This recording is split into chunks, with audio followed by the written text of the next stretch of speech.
Oregon, and I wanted to talk about an old-fashioned looking apron that I found at a garage sale. And so first of all, I initially, I was drawn to it because of the way that the bottom is. This looks kind of like old, like tatting, or is that tatting or crochet? I'm not very good at telling like the difference between those two particular things.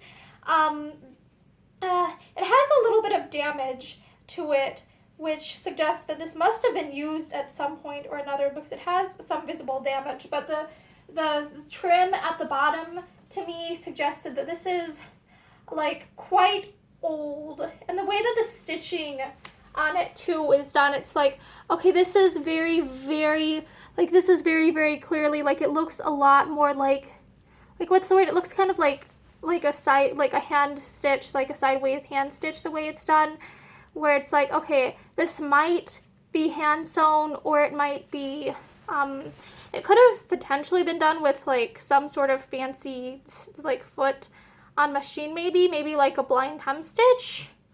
I don't remember how that looks like when done on machine.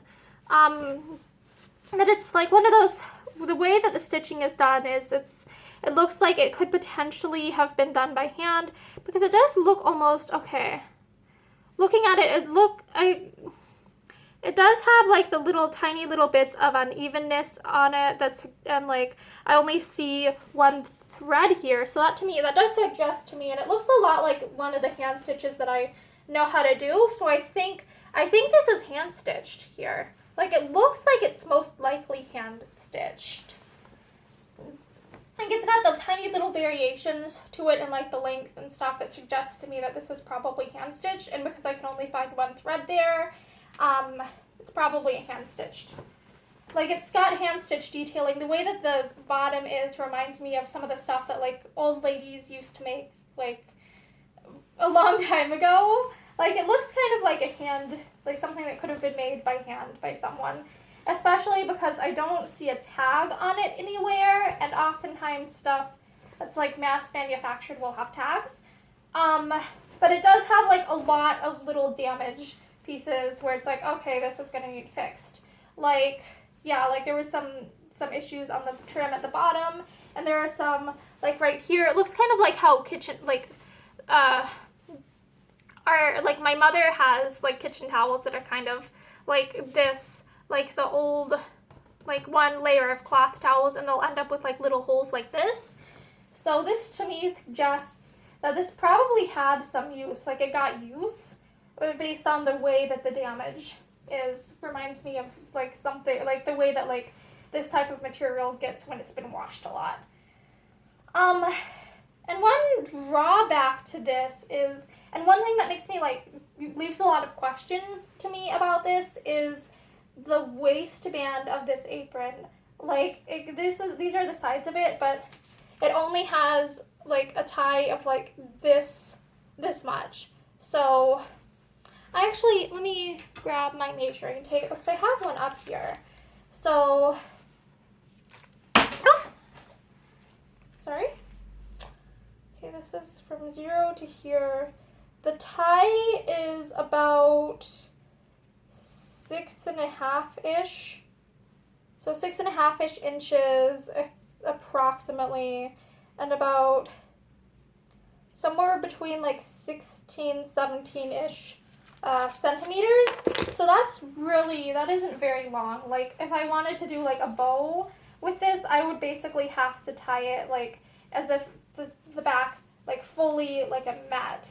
And that would produce like something, like I don't think very many people have a waist that's quite this small. So what I'm kind of wondering, okay, how was this initially secured? I'm looking at the back and trying to see, are there traces of like pinholes or something like this? Was this routinely pinned on, or is it possible that this might have been like shortened? Maybe there was a damage to the initial like tie strap things in the back. Maybe it got shortened over time or something. Like I'm really wondering like how it ended up with like a tie that is so hard to tie, like it's so small. Like how did it end up like that? So I'm very curious about that. I love looking at old garments like this, wondering, okay, looking at like the construction methods, looking like kind of like trying to see where the wear and tear is, and trying to piece out the story, the history behind it, trying to deduce ideas about what the previous wearer might have done. And I like on me the length of it goes down to about here so about like a little bit above my ankles, somewhere between my mid calf and my ankle. But I'm quite short, so it might have been a different height on different people. But I like my thoughts are also if this were for like a child or something, it like because it is so long on me, that suggests to me that this probably wouldn't have been used by like a kid, because like the younger, shorter kids, it would be a tripping hazard probably, because I am fairly short, and if it's that long on me, then it probably wouldn't be worn by someone who's much shorter than me.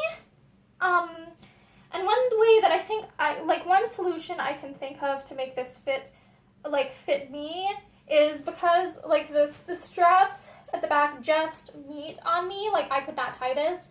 One thing I could potentially do would be to add a hook and bar at the back, like to have it close like this, because that would be it would still be a little bit tight / snug, but that would mean it would be secure on me, and I don't think I could have it stretched over far enough overlap to have a button closure and still have it fit me.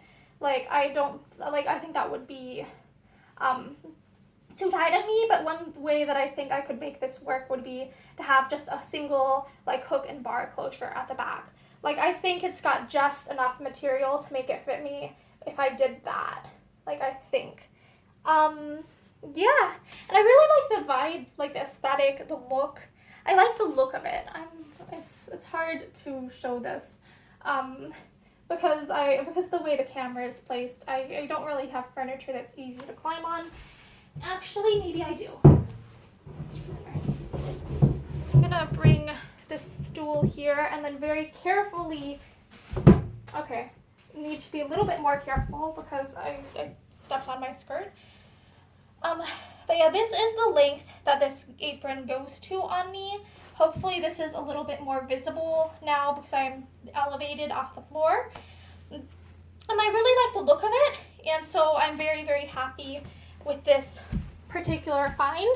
But it is something where it's this is gonna need a bunch of modifications, like adding the hook and bar and then going back in and just fixing lots of little pinprick holes and issues at the trim at the bottom. So yeah, but I'm it looks very elegant, very old-fashioned, and I love the look of it, and I was very just intrigued by it when I saw it for sale at a garage sale. I really want to know the story behind it. And thank you for listening to me brainstorm ideas about this particular garment. So yeah, this was an apron that I got at a garage sale, and I'm very, very pleased with this particular find. Oh, there's also a gray stain here. I wonder what that's from, because to me that kind of looks almost maybe a faded ink stain. I'm not sure. I'm not really sure what would produce a stain that looks quite like this. Huh. Yeah. Well, thank you for watching me look at this apron that I got at a garage sale. I hope you have a great day.